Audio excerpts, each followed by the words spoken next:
بسم الله الرحمن الرحيم.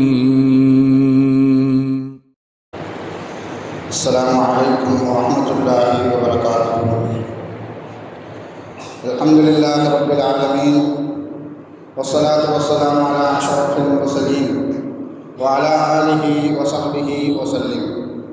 إن الحمد لله نحمده ونستعينه ونستغفره ونؤمن به ونتوكل عليه ونعوذ بالله من شرور أنفسنا ومن سيئات أعمالنا.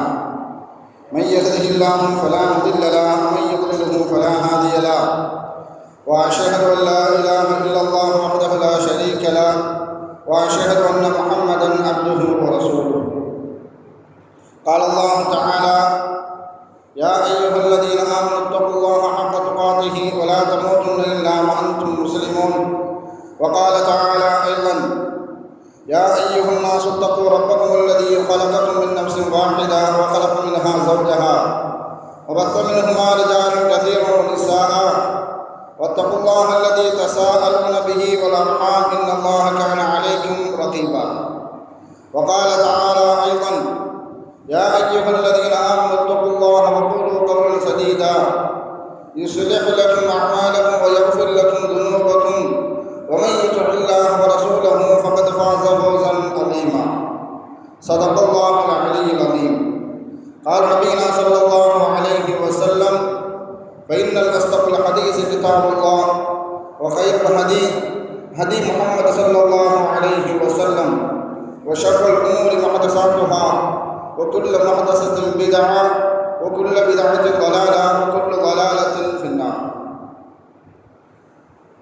வார்த்தைகள் சிறந்தது அல்லாஹ்வுடைய வார்த்தை என்றும், வழிகாட்டுதல் சிறந்தது நபிகள் நாயகம் ஸல்லல்லாஹு அலைஹி வஸல்லம் அவர்களுடைய வழிகாட்டுதல் என்றும், காரியங்களில் மிக மிக கெட்டது மார்க்கத்தில் புதுமையை உண்டாக்குவது, ஒவ்வொரு புதுமையான காரியம் வழிகேடுகள் அனைத்தும் உங்களை நரகில் கொண்டு போய் சேர்க்கும் என்று நமது நபி ஸல்லல்லாஹு அலைஹி வஸல்லம் அவர்கள் தங்களுடைய ஒவ்வொரு சொற்பொழிவிலும் இந்த மனித சமுதாயத்திற்கு ஞாபகப்படுத்தியதை இந்த நல்ல சந்தர்ப்பத்தில் இங்கு ஒன்று கூடி இருக்கின்ற உங்களுடைய சிந்தனையிலும் ஆர்வமாக இந்த நபிமொழியை ஞாபகப்படுத்தி எனது உரையை ஆரம்பம் செய்கிறேன். அல்ஹம்துலில்லாஹ்.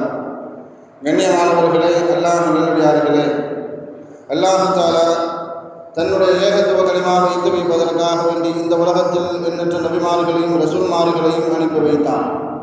அவர்கள் அனைவர்களுமே அல்லாஹ்வுடைய கட்டளையின்படி அவரவர்களுக்கு அனுப்பப்பட்ட சமுதாய மக்களிடத்தில் அல்லாஹ்வுடைய ஏகத்துவ கலிமாவை எத்தி வைத்தார்கள்.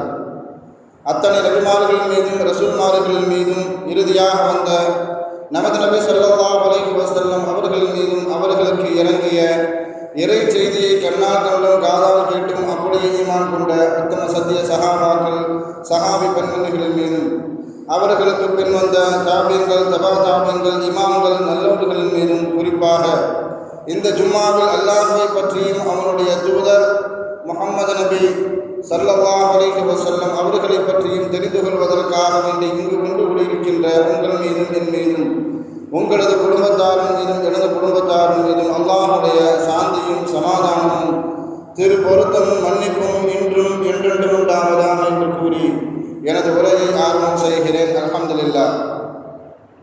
கண்ணியமானவர்களே, அல்லாஹ் நல்லடியார்களே, முதல் வசந்தம் என்று சொல்லக்கூடிய நபி ஸல்லல்லாஹு அலைஹி வஸல்லம் அவர்கள் பிறந்த மாதமான இந்த ரபீல் அவ்வல் மாதத்தின் இறுதி ஜும்மாவில் நாம் எல்லாம் வீற்றிருக்கின்றோம். நபி ஸல்லல்லாஹு அலைஹி வஸல்லம் அவர்களுடைய வாழ்க்கை வரலாற்றை உலகத்தில் இருக்கக்கூடிய பிரபல்யமான எத்தனையோ நிறைய எழுத்தாளர்கள் எழுதியிருக்கிறார்கள். நபி ஸல்லல்லாஹு அலைஹி வஸல்லம் அவர்களுடைய வாழ்க்கை வரலாற்றை உலகத்தில் உள்ள அனைத்து மொழிகளிலும் அன்னலாரில் வாழ்க்கை அழகிய முறையில் எழுதப்பட்டிருக்கிறது. சீரத்துல் முஸ்தபா என்று சொல்லக்கூடிய ஒரு வரலாற்று புத்தகம், அதை சையது சுலைமான் நதுவி ரஹ்மத்துல்லாஹி அலைஹி அவர்கள் உருது மொழியில் அதை இயற்றி இருக்கிறார்கள். அதில் நபி ஸல்லல்லாஹு அலைஹி வஸல்லம் அவர்களுடைய வாழ்க்கை வரலாற்றை பற்றி பல நிகழ்வுகளையும் அதில் குறிப்பிட்டிருப்பார்கள்.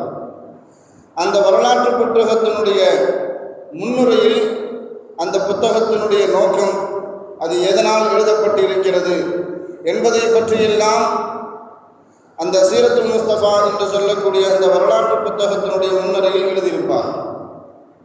அப்படி எழுதப்பட்ட அந்த முன்னுரையில் ஒரு சில வரிகளில் ஒரு செய்தியை பற்றி எழுதியிருப்பார்கள்.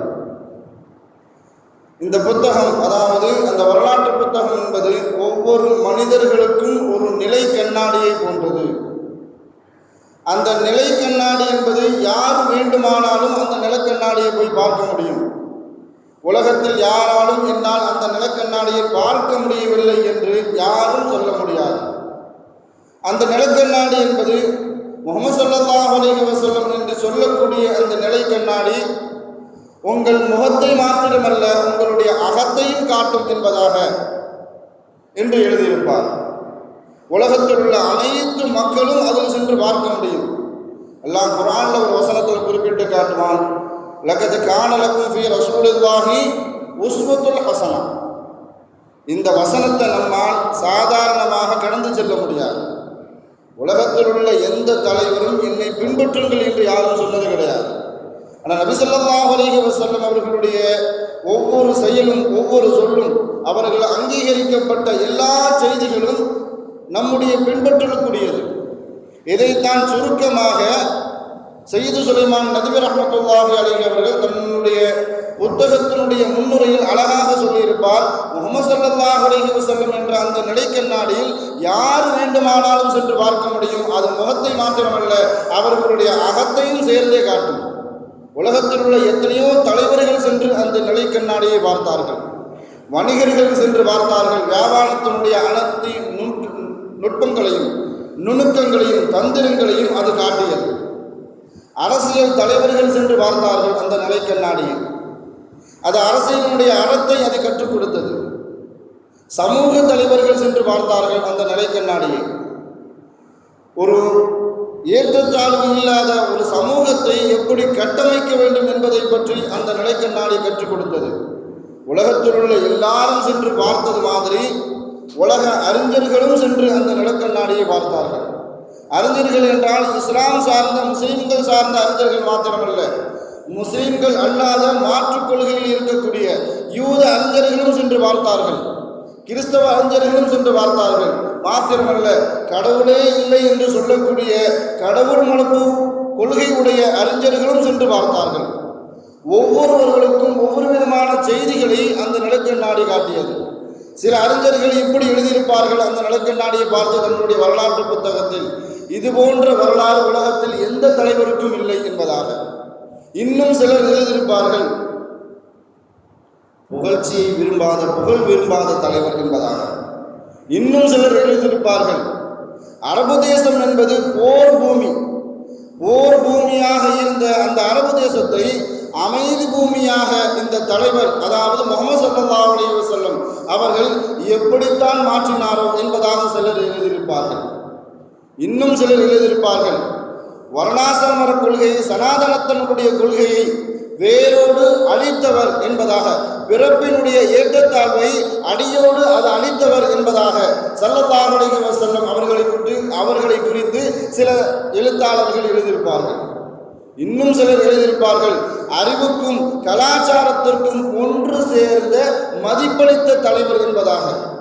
இன்னும் சிலவர் இப்படி எழுதியிருந்தார்கள், எந்த காலகட்டத்திலும் எந்த சூழ்நிலையிலும் தான் வணங்கப்படக்கூடியவனாக ஆகிவிடக்கூடாது என்பதை கண்ணும் கருத்துமாக இருந்த தலைவர். ஒருத்தர் உலகத்தில் ஒரு கட்சி தலைவரோ இயக்கத்தினுடைய தலைவரோ அவர் வணங்கப்படக்கூடியவராக ஆகுவதற்கு ஒரு பெரிய விஷயம்லாம் செய்ய தேவையே இல்லை. சமூக நல உதவி என்பதாக ஒரு போஸ்டர் அடித்து ஒட்டிட்டா போதும். சமூக நல உதவியை இந்த கட்சிக்காரங்க அல்லது இந்த இயக்கத்துக்காரங்க இன்னைக்கு தினத்தில் அல்லது இத்தனை மணிக்கு கொடுக்குறாங்க என்பதாக அறிவித்தால் போதும். அதுக்கு கீழே இருக்கக்கூடிய அவர்களுடைய பின்பற்றக்கூடிய அவர்களை நேசிக்கக்கூடிய சிலர்கள் இப்படி வால் போஸ்டில் எழுதியிருப்பாங்க, உங்களை வாழ்த்துவதற்கு வயதில்லை, அதனால் உங்கள் பொற்பாதம் பணிந்து உங்களை நாங்கள் வணங்குகிறோம். 4-5 தையல் மிஷின் கொடுத்தாலே போதும், இப்படிப்பட்ட வார்த்தை வந்துடும். ஆனால் ஸல்லல்லாஹு அலைஹி வஸல்லம் அவர்கள் எல்லா காலகட்டத்திலும் எந்த சூழ்நிலையிலும் தான் வணங்கப்படக்கூடியவனாக ஆகிவிடக்கூடாது என்பதில் கண்ணும் கருத்துமாக இருந்த தலைவரில் உலகத் தலைவர்கள் அவர்கள் என்பதாக சில வரலாற்று ஆசிரியர்கள் எழுதியிருப்பார்கள். வரலாற்று ஆசிரியர்கள் மிக முக்கியமான ஒரு மனிதர் கே ஹிட்டி என்று சொல்லக்கூடிய ஒரு பேராசிரியர். நபி ஸல்லல்லாஹு அலைஹி வஸல்லம் அவர்களுடைய வாழ்க்கை வரலாற்றை வாசித்துவிட்டு அவர் எழுதிய வாசகம், ஸல்லல்லாஹு அலைஹி வஸல்லம் அவர்களுடைய வாழ்க்கை வரலாறு என்னை பிரமிக்க வைக்கிறது, என்னை ஆச்சரியத்திற்கு உள்ளாக்கப்படுகிறது என்பதாக எழுதியிருப்பார். ஏனென்றால் அவர்களுடைய வாழ்க்கை வரலாறு முழுவதும் வெளிச்சமாக இருக்கிறது. அவர் குறிப்பிட்ட வார்த்தையை எப்படிப்பட்ட வார்த்தைன்னு சொன்னால், I was born full light of history. அவர் வரலாற்றை வாசிக்கும் பொழுது அவர் வரலாற்றினுடைய முழு வெளிச்சத்தில் பிறந்து இருக்கிறார் என்பதாக வரலாற்று ஆசிரியர் கே ஹிட்டி எழுதியிருப்பார். ஏன்னா அங்கே இருக்கக்கூடிய மிக தன்னை தலைவராக அடையாளப்படுத்தி இருக்கக்கூடிய எத்தனையோ தலைவர்களுடைய மறுபக்கம் இருட்டாகவே இருக்கிறது. சில பேர் அழகாக பிரிச்சிடலாம். அரசியலுக்கு முன்னாடி என்ன செஞ்சுட்டு இருந்தார் யாருக்குமே தெரியாது. சில பேர் கல்யாணத்துக்கு முன்னாடி என்ன செஞ்சுட்டு இருந்தார் யாருக்குமே தெரியாது. வாலிபத்திற்கு முன்னால், வாலிபத்திற்கு பின்னால், தலைவராகுவதற்கு முன்னால், தலைவர் ஆகியதற்கு பின்னால் அவருடைய வரலாறு, இங்கு இருக்கக்கூடிய பல தலைவர்களுடைய வரலாறு இரண்டு பக்கமாகவே இருக்கிறது. ஆனால் கே ஹிட்டி எழுதியிருக்கிறார், பிறப்பிலிருந்து இறப்பு வரைக்கும் ஸல்லல்லாஹு அலைஹி வஸல்லம் அவர்களுடைய வரலாறு முழுமையான வெளிச்சத்தில் இருக்கிறது என்பதாக எழுதியிருப்பார். உலகத்தில் உள்ள எந்த தலைவர்களும் தன்னுடைய வீட்டு விஷயத்தை வெளியே சொல்லன்னு சொன்னதே கிடையாது. பொதுவாக நாம கூட அப்படிதான். வீட்டில் ஏதாவது நடக்கக்கூடியாத ஒரு விஷயம் நடந்துருச்சு அப்படின்னு சொன்னால், அப்படி விட்டுட்டு போமா, அப்படி விட்டுட்டு போங்க, 4 சவுத்துக்குள்ளே இருக்குன்னு ஏதாவது இருந்தாலும் வீட்டு விஷயம் எந்த காரணத்தை கொண்டு வெளியே போயிடக்கூடாது. எந்த விஷயத்தில் தான் நாம் ரொம்ப கண்ணு கருத்தமாக இருப்போம். ஆனால் ஸல்லல்லாஹு அலைஹி வஸல்லம் அவர்களுடைய வீட்டு செய்திகள் கூட அறிவிப்புகளாக, ஹதீஸுகளாக பதிவு செய்யப்பட்டு இருக்கிறது. அன்னை ஆயிஷா ரலியல்லாஹு அன்ஹா அவர்கள் மூலமாக பலவிதமான ஹதீஸுகள். எந்த அளவுக்குன்னு சொன்னால், ஸல்லல்லாஹு அலைஹி வஸல்லம் அவர்கள் வீட்டு பெண்களிடம் எப்படி நடந்து கொள்வார்கள், குறிப்பாக அவர்களுடைய மனைவிமார்களுடைய மாதவிடாய் காலத்தில் நபி ஸல்லல்லாஹு அலைஹி வஸல்லம் அவர்கள் மனைவிமார்களிடத்தில் எப்படி நடந்து கொள்வார்கள் என்பதாக ஹதீஸுகளாக பதிவு செய்யப்பட்டு இருக்கிறது. வெளியே சொல்லுங்கன்னு சொன்னாங்க ஸல்லல்லாஹு அலைஹி வஸல்லம். இப்படிப்பட்ட எந்த தலைவர்களையும் உலகத்தில் பார்க்கவே முடியாது. எந்த அளவுக்குன்னு சொன்னால், ஸல்லல்லாஹு அலைஹி வஸல்லம் அவர்கள் எத்தனை நாள் பட்டினியாக கிடந்தார்கள் என்பது ஹதீஸ் இருக்கிறது. அவர்களுடைய வீட்டில் எத்தனை ஆப்பம் இருக்குது, சமையல் சாமான்கள் எத்தனை இருக்கிறது, சஹாபாக்கள் எந்த அளவுக்கு அவர்களை நுணுக்கமாக கவனித்தார்கள் என்பதற்கு பலவிதமான ஹதீஸுகள் ஆதாரம். ஸல்லல்லாஹு அலைஹி வஸல்லம் அவர்கள் தக்பீர் கட்டி கொண்டு நிற்பார்கள். அப்பொழுது காத்தடிக்கும். காத்தடிக்கக்கூடிய நேரத்தில் அவர்களுடைய தாடியினுடைய முடி அசையும். அசையக்கூடிய நேரத்தில் எத்தனை முடிகள் அசைந்தது ரிவாயத்து இருக்கு, ஹதீஸுகள் இருக்கிறது. ஸல்லல்லாஹு அலைஹி வஸல்லம் அவர்கள் எத்தனை தடவை சிரித்தார்கள், புன்முறுவல் பூத்து எத்தனை தடவை சிரித்திருக்கிறார்கள், தன்னுடைய கடவாய் பற்கள் தெரிகின்ற அளவுக்கு எத்தனை தடவை சிரித்திருக்கிறார்கள், ஹதீஸ் இருக்குது. ஸல்லல்லாஹு அலைஹி வஸல்லம் அவர்கள் கோபப்பட்டா எப்படி இருப்பாங்க, கோபப்படும் பொழுது அவர்களுடைய முகம் எந்த அளவுக்கு மாறும், அவர்கள் உடுத்திய உடை எப்படி இருக்கும், அந்த உடை உடுத்திருக்கும் பொழுது அவர்கள் எப்படி அழகாக இருப்பார்கள், எல்லாமே ஹதீஸுகளாக, அறிவிப்புகளாக நமக்கு தெரிவிக்கப்பட்டு இருக்கிறது. ஆனால் இப்படிப்பட்ட செய்திகள் உலகத் தலைவர்கள் யாருக்குமே இல்லை. இதன் காரணத்தினால்தான் கே ஹிட்டி அழகாக சொல்லி காட்டியிருப்பார், I was born full light of history. அவருடைய முழுமையான வரலாறுகளும் முழு வெளிச்சத்தில் இருக்கிறது என்பதாக அத்தனை வரலாறுகளும் பதியப்பட்டு இருக்கிறது என்பதன் காரணத்தினால்தான் பேராசிரியர் கே ஹிட்டி இப்படி சொல்லியிருப்பார். கிறிஸ்தவ மத போதகர் ஜான் வில்லியம்ஸ் என்று சொல்லக்கூடிய ஒரு வரலாற்று ஆசிரியர் நபி ஸல்லல்லாஹு அலைஹி வஸல்லம் அவர்களுடைய வரலாற்றை வாசித்து விட்டு அவர் சொல்லி காட்டுவார், மிக பிரம்மையாக இருக்கிறது. மனித சமூகத்தின் மீது எந்த அளவுக்கு இவர் ஆளுமை செலுத்தி இருக்கிறான் என்பதை பார்க்கும் பொழுது எனக்கு ரொம்ப ஆச்சரியமாக இருக்கிறது, பிரமிப்பாக இருக்கிறது என்பதாக. ஏன்னு சொன்னால், ஈராக் குகையில் இருந்து கலிமாவை வாங்கி கொண்டு இறங்கும் பொழுது ஸல்லல்லாஹு அலைஹி வஸல்லம் அவர்களுடைய பாக்கெட்டில் 10 காசு கிடையாது. இப்போ காசு இல்லாமல் ஒரு இயக்கத்தை நடத்த முடியாது. காசு இல்லாமல் ஒரு கச்சை கூட நடத்த முடியாது. காசு இல்லைன்னு சொன்னால் எவனும் நம்மளை சீண்டி கூட பார்க்க மாட்டான். அந்த மாதிரி நேரத்தில் கலிமாவோடு நபி ஸல்லல்லாஹு அலைஹி வஸல்லம் அவர்கள் ஹிரா குகையிலிருந்து ஒரு 10 காசு பாக்கெட்டில் இல்லாமல் நபி ஸல்லல்லாஹு அலைஹி வஸல்லம் அவர்கள் லா இலாஹ இல்லல்லாஹ் முஹம்மது ரசூலுல்லாஹ் என்ற கலிமாவோடு மாத்திரம்தான் அந்த குகையிலிருந்து இறங்கினார்கள்.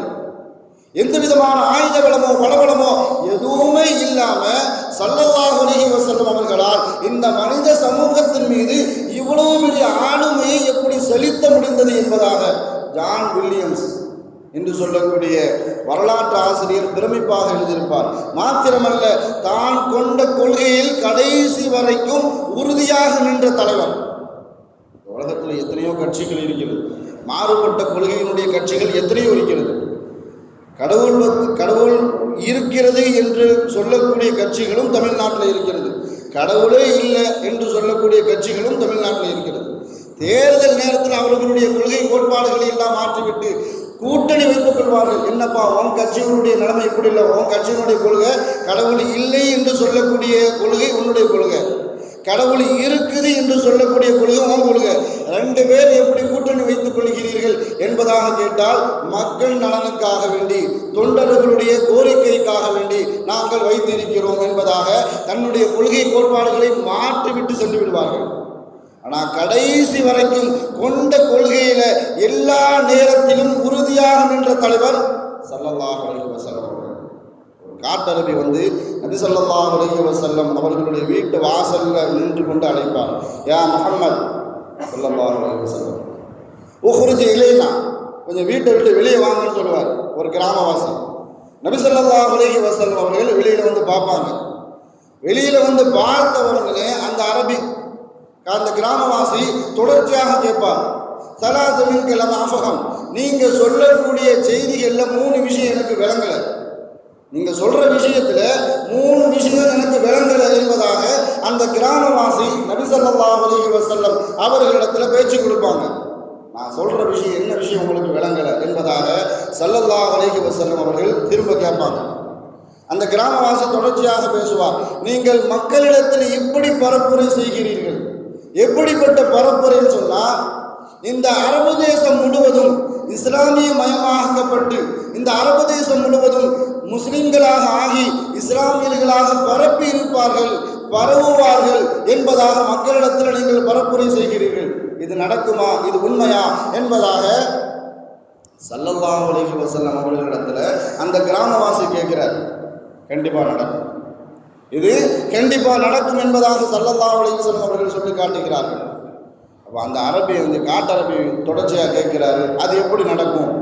உங்கள் கூட இருக்கிறதே சில பேர் தான் இருக்கிறாங்க, அதுவும் அடிமைகளும் வயோதிகர்களும் பலகீனமானவர்கள் தான் அவங்களை சுற்றி இருக்கிறாங்க. அப்படி இருக்கக்கூடிய சூழ்நிலையில் இந்த அரபு தேசம் முழுவதும் எப்படி முஸ்லிம்களாக நிரப்பி இருப்பார்கள், அது எப்படி நடக்கும் என்பதாக கேட்கிறார். கண்டிப்பாக நடக்கும்னு சொல்கிறாங்க ஸல்லல்லாஹு அலைஹி வஸல்லம் அவர்கள். அடுத்த கேள்வி கேட்கிறார், நீங்கள் இன்னொரு பரப்புரை செய்து இருக்கிறீர்கள் மக்களுக்கு மத்தியில், ரோம் தேசத்தையும் பாரசீகத்தையும் யமனையும் நாங்கள் கைப்பற்றுவோம் என்பதாக நீங்கள் மக்களிடத்தில் நீங்கள் பரப்புரை செய்து இருக்கிறீர்கள். இது எப்படி நடக்கும்? அந்த கிராமவாசி ஸல்லல்லாஹு அலைஹி வஸல்லம் அவர்களிடத்தில் தொடர்ச்சியாக கேட்கிறார். நடக்கும்னு சொல்றாங்க ஸல்லல்லாஹு அலைஹி வஸல்லம் அவர்கள். எப்படி நடக்கும்? அவர் ஆச்சரியமாக கேட்கிறார். ஏன்னு சொன்னா, நீங்கள் பசி வந்தால் நீங்களும் உங்களுடைய தோழர்களும் வயிற்றுல கல்லை கட்டி கொண்டு அலைகிறீர்கள். நம்ம பாஷையில சொல்ல போறாங்க, சோத்துக்கே வழி இல்லை. நீங்க 4-5 ரொட்டி துண்டுக்காக வேண்டி பசியுற்று இருக்கிறீர்கள். சோத்துக்கே வழி இல்லாத நேரத்தில் பங்களா கேட்குதா என்ற நோக்கத்தில் ஸல்லல்லாஹு அலைஹி வஸல்லம் அவர்களிடத்தில் அந்த மனிதர் கேட்கிறார், உங்களால் பசியை கூட பூரணமாக ஆக்கிக் கொள்ள முடியவில்லை, உங்களால் எப்படி ரோமை வெற்றி கொள்ள முடியும், பாரசீகத்தை உங்களால் எப்படி கைப்பற்ற முடியும், யமனை எப்படி உங்களால் சொந்தமாக்கிக் கொள்ள முடியும்? ஸல்லல்லாஹு அலைஹி வஸல்லம் அவர்கள் சொல்லி காட்டினார்கள், ரோமை நாங்கள் கைப்பற்றுவோம், பாரசீகம் எங்கள் வசமாகும், யமன் எங்கள் தேசமாகும், இது நடக்கும்னு சொன்னாங்க ஸல்லல்லாஹு அலைஹி வஸல்லம் அவர்கள். அப்போ அடுத்து கேட்கிறார், மனிதன் மரணித்த பிறகு, மண்ணில் அடக்கப்பட்ட பிறகு, மண்ணோடு மண்ணாக மக்கிய பிறகு திரும்பவும் எழுப்பப்படுவோம் என்பதாக நீங்கள் மக்களிடத்தில் பரப்புரை செய்கிறீர்கள். இது எப்படி நடக்கும்? ஒரு மனுஷனை அடக்கிய பின்னாடி மண்ணோடு மண்ணாக மக்கி போனதற்கு பிறகு எப்படி மனிதன் உயிர் கொடுத்து எழுப்பப்படுவான், எப்படி நடக்கும் என்பதாக கேட்கும் பொழுது ஸல்லல்லாஹு அலைஹி வஸல்லம் அவர்கள் அந்த காட்டரபிக்கு, அந்த கிராமவாசிக்கு விளங்குற மாதிரி சொன்னாங்க. ஸல்லல்லாஹு அலைஹி வஸல்லம் அவர்கள், கியாமத்து நாளில் அல்லாஹ் தஆலா எல்லாத்தையும் உயிர் கொடுத்து எழுப்புவான். உங்களையும் எழுப்புவான், என்னையும் எழுப்புவான். ஸல்லல்லாஹு அலைஹி வஸல்லம் அவர்கள் சொல்ற விஷயத்தை கவனமாக கேட்கணும். உன்னையும் எழுப்புவான், என்னையும் எழுப்புவான். எழுப்பிட்டு அல்லாஹ் தஆலா நிற்கும் பொழுது நான் உங்களுடைய கரம் பிடிப்பேன், உங்க கையை பிடிச்சி கேட்பேன், நடந்துச்சான்னு கேட்பேன். நீங்க நடந்துச்சுன்னு சொல்லுவீங்க. இந்த கிராமவாசியை பார்த்து ஸல்லல்லாஹு அலைஹி வஸல்லம் சொல்றாங்க, இது நடந்ததா என்பதாக நான் கேட்பேன், நீங்கள் நடந்தது என்பதாக சொல்வீர்கள். அல்லாஹ் தஆலா காலத்தை நீட்டமாக்கினான். ஸல்லல்லாஹு அலைஹி வஸல்லம் அவர்களுடைய வஃபாத்திற்கு பிறகும் அந்த கிராமவாசிக்கு அல்லாஹ் தஆலா ஆயுளை நீளமாக்கினான். உமர் ரலியல்லாஹு தஆலா அவர்களுடைய ஆட்சி காலகட்டத்தில் உமர் ரலியல்லாஹு தஆலா அவர்களை சந்திப்பதற்காக வேண்டி வருகிறார். ஏன்னு சொன்னால் உமர் ரலியல்லாஹு தஆலா அவர்களுடைய ஆட்சி காலம் 10.5 ஆண்டு காலம்.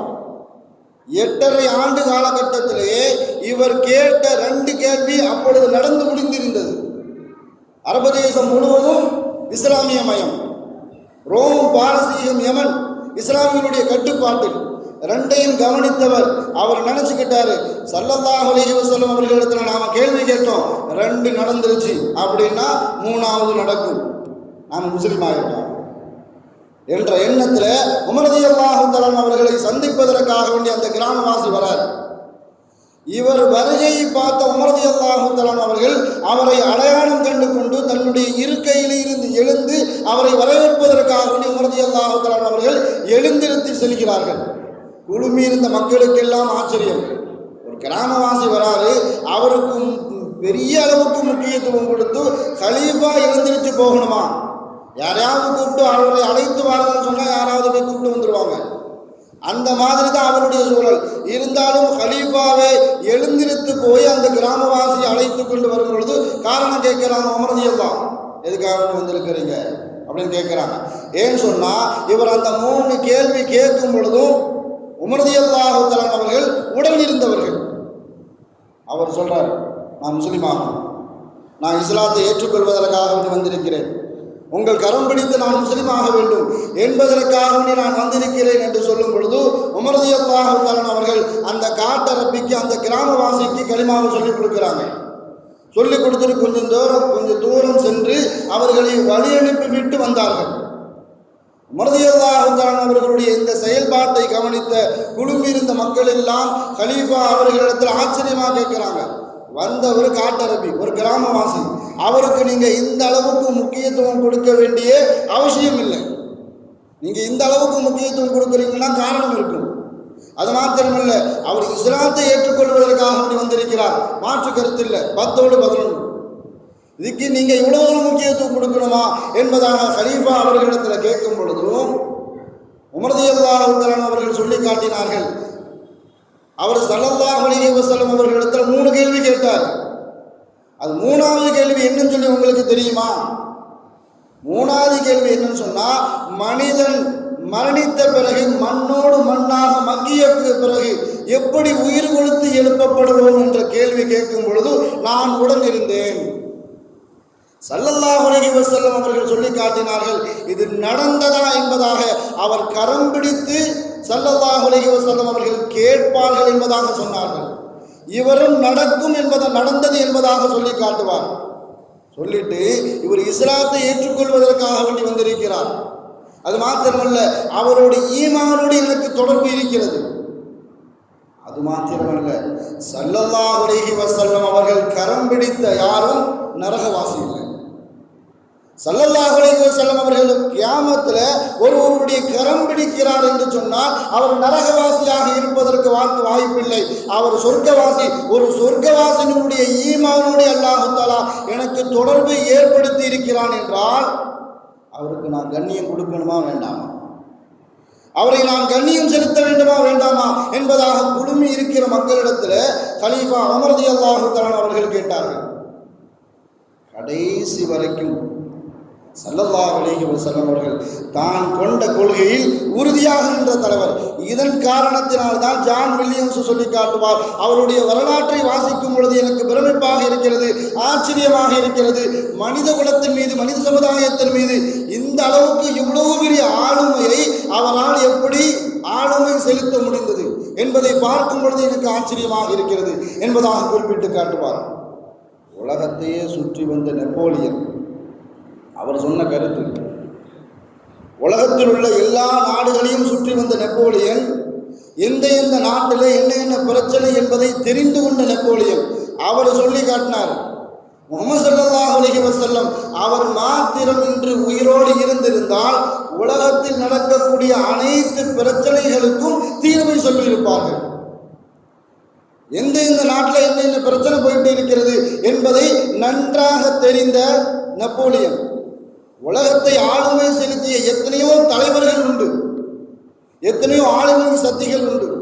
எந்த தலைவருடைய பெயரையும் நெப்போலியன் உச்சரிக்கல. ஆனால் ஸல்லல்லாஹு அலைஹி வஸல்லம் அவர்களுடைய பெயரை மாத்திரம் நெப்போலியன் உச்சரிப்பதற்குண்டான மிகச் சரியான காரணம், உண்மையான காரணம் என்னன்னு சொன்னா, நெப்போலியன் சொல்லி காட்டுவார், அரபு தேசத்துல ஷிருக்கு தலைவிரித்து ஆடியது.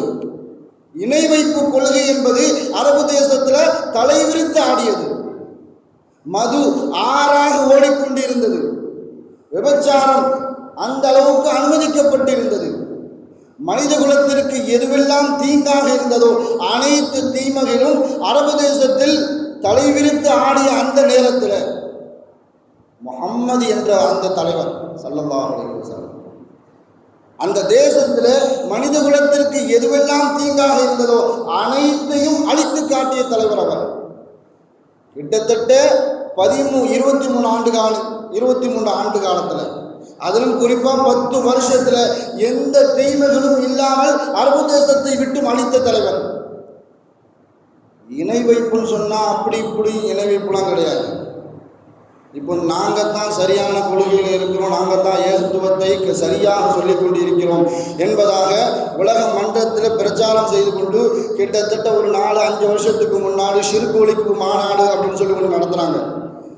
அவங்க 30 வருஷ காலகட்டத்திலே ஒரு அறிவுக்கு உகந்தது அல்லாத அந்த முட்டாள்தனமான ஒரு செயல்பாடுன்னு சொன்னால் அதுதான். எந்த அளவுக்குன்னு சொன்னால், இருக்கிற முஸ்லீமுக்குள்ள காஃபீர் ஆக்கிட்டான். ஷிர்க் ஒழிப்பு மாநாடும் போட்டு ஷிர்களை ஒழிக்கணும். அது இல்லாமல் இருக்கிற முஸ்லிமுக்குள்ள நீ காஃபீர், நீ முஷ்ரிக்கு, இவன் முன்னாடி தொழுவாத, அவன் முன்னாடி தொழுவாத, அந்த பள்ளிவாசலுக்கு போவாத, இந்த பள்ளிவாசலுக்கு போவாத, இருக்கிற முஸ்லீம் எல்லாத்தையும் காஃபிராக்கப்பட்ட ஒரு மாநாடுன்னு சொன்ன அந்த மாநாடு அவர்களுடைய 30 வருஷ ஆண்டு காலகட்டத்திலே அவர்கள் செய்த மடத்தனமான காரியம் சொன்ன அதுதான். ஆனால் ஷிர்க்கை எப்படி ஸல்லல்லாஹு அலைஹி வஸல்லம் அவர்கள் ஒழித்தார்கள் அதை படிக்கல. ஆனால் அவர்களிடத்தில் இருந்த இணை வைப்பு கொள்கை என்பது மக்காவினிடத்தில் எப்படி இணை வைப்பு கொள்கை எந்த அளவுக்கு தலைவிரித்து ஆடியதுன்னு சொன்னால், எங்கேயாவது பிரயாணத்தில் போகிறதா இருந்தால் மறக்காமல் 4 கல்லை எடுத்து வச்சுக்குவான். 3 கல்லு சமையல் பண்ணுறதுக்கு, 4வது ஒரு கல்லு வணக்கத்திற்கு. இப்படி அவர்கள் ஷிர்க்கை இப்படி ஒழித்து எந்த அளவுக்கு ஒழித்தார்களோ அதை கடைபிடிக்கவில்லை. இருக்கிற முஸ்லீமுக்குள்ள காஃபிராக்கிட்டு போயாச்சு. ஆனால் ஸல்லல்லாஹு அலைஹி வஸல்லம் அவர்கள் அந்த அரபு தேசத்திலிருந்து எப்படி இணை வைப்பை எப்படி ஒன்றுமே இல்லாமல் அழித்தார்கள்.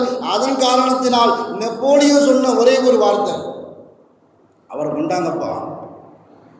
நெப்போலியன் சொன்ன முஹம்மது ஸல்லல்லாஹு அலைஹி வஸல்லம் அவர்கள் மாத்திரம் இன்று உலகத்தில் உயிரோடு இருந்திருந்தால் இணை வைப்பையே 10 வருஷ காலகட்டத்தில் மதீனாவிலிருந்து மக்காவிலிருந்து அரபு தேசத்திலிருந்து ஒழித்த அந்த தலைவர் உலகத்தில் இருக்க எந்த பிரச்சனையாக இருந்தாலும் சரி அவர் ஒன்றுமே இல்லாமல் ஆக்கி விடுவார்.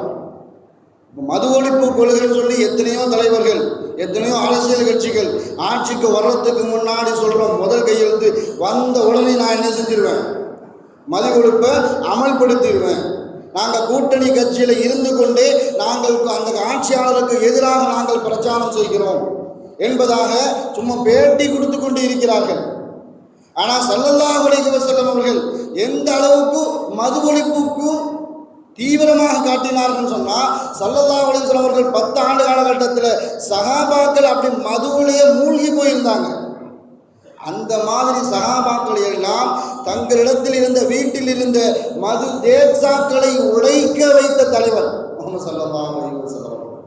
அதனால தான் அப்பொழுது சொல்லி காட்டினார், இப்பொழுது ஸல்லல்லாஹு அலைஹி வஸல்லம் அவர்கள் உயிரோடு இருந்திருந்தால் உலகத்தில் உள்ள அனைத்து பிரச்சனைகளுக்கும் தீர்வு சொல்லியிருப்பார் என்பதாக. என்று சொன்னால் உலகத்தில் உள்ள எல்லா அறிஞர்களாலும் அங்கீகரிக்கப்பட்ட ஒரே தலைவர் முஹம்மது ஸல்லல்லாஹு அலைஹி வஸல்லம். உலகத்தில் எத்தனையோ பேர் சமய தலைவர்களாக மத தலைவர்களாக தன்னை அடையாளப்படுத்தி கொண்ட எல்லாரையும் உலக அறிஞர்கள் ஏற்றுக்கொள்ளல. ஆனால் ஸல்லல்லாஹு அலைஹி வஸல்லம் அவர்களை மாத்திரம் உலக அறிஞர்களை ஏற்றுக்கொள்ளப்படுவதற்கு மிகப்பெரிய காரணம், அந்த காலகட்டத்திலே விஞ்ஞானத்தை பற்றி பேசுகிறாங்க. எந்த விதமான விஞ்ஞான கருவிகளோ கண்டுபிடிக்கப்படாத அந்த காலகட்டத்திலேயே சஹாபாக்களுக்கு விஞ்ஞானத்தினுடைய பாடம் நடத்தினார்கள். ஒரு தாயினுடைய கர்ப்பத்தில் குழந்தை எப்படி உருவாகும், ஒவ்வொரு காலகட்டத்திலும் அதனுடைய முன்னேற்றம் என்பதை பற்றி எல்லாம் சஹாபாக்களுக்கு தெளிவாக, அந்த கருவியலை பற்றி சஹாபாக்களுக்கு தெளிவாக விளக்கி காட்டிய தலைவர் முஹம்மது ஸல்லல்லாஹு அலைஹி வஸல்லம். 120வது நாளில் ஒரு மனிதனுடைய ஒரு குழந்தையினுடைய முழு உருவம் கொடுக்கப்பட்டுவிடும். 120வது நாளில் தான் அந்த குழந்தைக்கு ரூஹ் ஊறப்படும். ஸல்லல்லாஹு அலைஹி வஸல்லம் அவர்கள் சொன்ன ஒரு சத்திய வாக்கு. 119வது நாளில் போய் ஸ்கேன் எடுத்து பார்த்தோம்னு சொன்னால் உயிர் இருக்காது. ஸல்லல்லாஹு அலைஹி வஸல்லம் அவர்கள் தெளிவாக சொல்லி காட்டினார்கள், 4 மாதம், அதாவது 120வது நாளில் அந்த குழந்தைக்கு ரூஹ் ஊறப்படும். அந்த குழந்தையினுடைய எல்லா விதமான செயல்பாடுகளும் தலைவிதி, அதாவது தக்தீர் எழுதப்பட்டுவிடும். இது 120வது நாளில் தான் நடக்கும். 119வது நாளில் போய் நீ ஸ்கேன் எடுத்து பார்த்தோன்னு சொன்னால் எந்த விதமான துடிப்பும் இருக்காது. அன்றைய காலகட்டத்தில் விஞ்ஞானம் பேசிய தலைவர் ஸல்லல்லாஹு அலைஹி வஸல்லம் அவர்கள். அதனால தான் உலகத்தில் விழுந்த தன்னை அடையாளப்படுத்தி கொண்ட எல்லா அறிஞர்களும் ஸல்லல்லாஹு அலைஹி வஸல்லம் அவர்களை பற்றி பேசியிருக்கிறார்கள். மாத்திரமல்ல, பேசியவர்களுடைய தலைவர்களுடைய வரலாறுகளும் இன்று அளவுக்கும் பாதுகாக்கப்பட்டு இருக்கிறது. தந்தை பெரியாரை பற்றி எவ்வளோ விஷயங்கள் சொல்லுவாங்க. நான் தந்தை பெரியார் ஒவ்வொரு சொற்பொழிவிலும் இஸ்லாமை பற்றி பேசும் பொழுது அவர் சொன்ன ஒரே ஒரு விஷயம், சனாதனத்திற்கும் அதே மாதிரி பிறப்பால் ஏற்றத்தாழ்வு கொண்ட அந்த கொள்கைக்கு முதல் எதிரியே முஹம்மது ஸல்லல்லாஹு அலைஹி வஸல்லம். சனாதன கொள்கையை பற்றி முழுமையாக எதிர்த்தவர்கள் முஹம்மது ஸல்லல்லாஹு அலைஹி வஸல்லம் அவர்கள். ஹஜ்ஜத்துல் வதா என்று சொல்லக்கூடிய ஸல்லல்லாஹு அலைஹி வஸல்லம் அவர்களுடைய இறுதி பேருரையை நாம் கேட்டு பார்த்தா, படித்து பார்த்தா நமக்கு தெளிவாக விளங்கும். ஸல்லல்லாஹு அலைஹி வஸல்லம் அவர்கள் தங்களுடைய வாழ்நாளிலேயே அதிகப்படியாக பேசிய நேரம் என்று சொன்னால் ஹஜ்ஜத்துல் வதா. ஒரு 25 நிமிஷம் பேசியிருப்பாங்க. அந்த 25 நிமிஷத்தில் மனிதர்களுக்கு சொல்லக்கூடிய எல்லா விஷயத்தையும் நறுக்குன்னு சொல்லியிருப்பாங்க ஸல்லல்லாஹு அலைஹி வஸல்லம் அவர்கள். அதில் ஒரே ஒரு விஷயம், பிறப்பால் ஏற்றத்தாழ்வு மனிதர்களுக்கு மத்தியில் கிடையவே கிடையாது. நான் அரபி, நீ அரபி இல்லை, அதனால் உன்னை விடவும் நான் சிறந்தவன். நான் வெள்ளையா இருக்கிற, நீ கருப்பா இருக்கிற, அதனால பிறப்பால் நான் சிறந்தவன் என்ற ஏற்றத்தாழ்வு மனிதர்களுக்கு மத்தியில் இருக்கவே கூடாது. அப்படி இருந்தால் அதை காலுக்கு கீழே போட்டு மிதிக்கிறேன்னு சொன்ன ஒரே தலைவர்.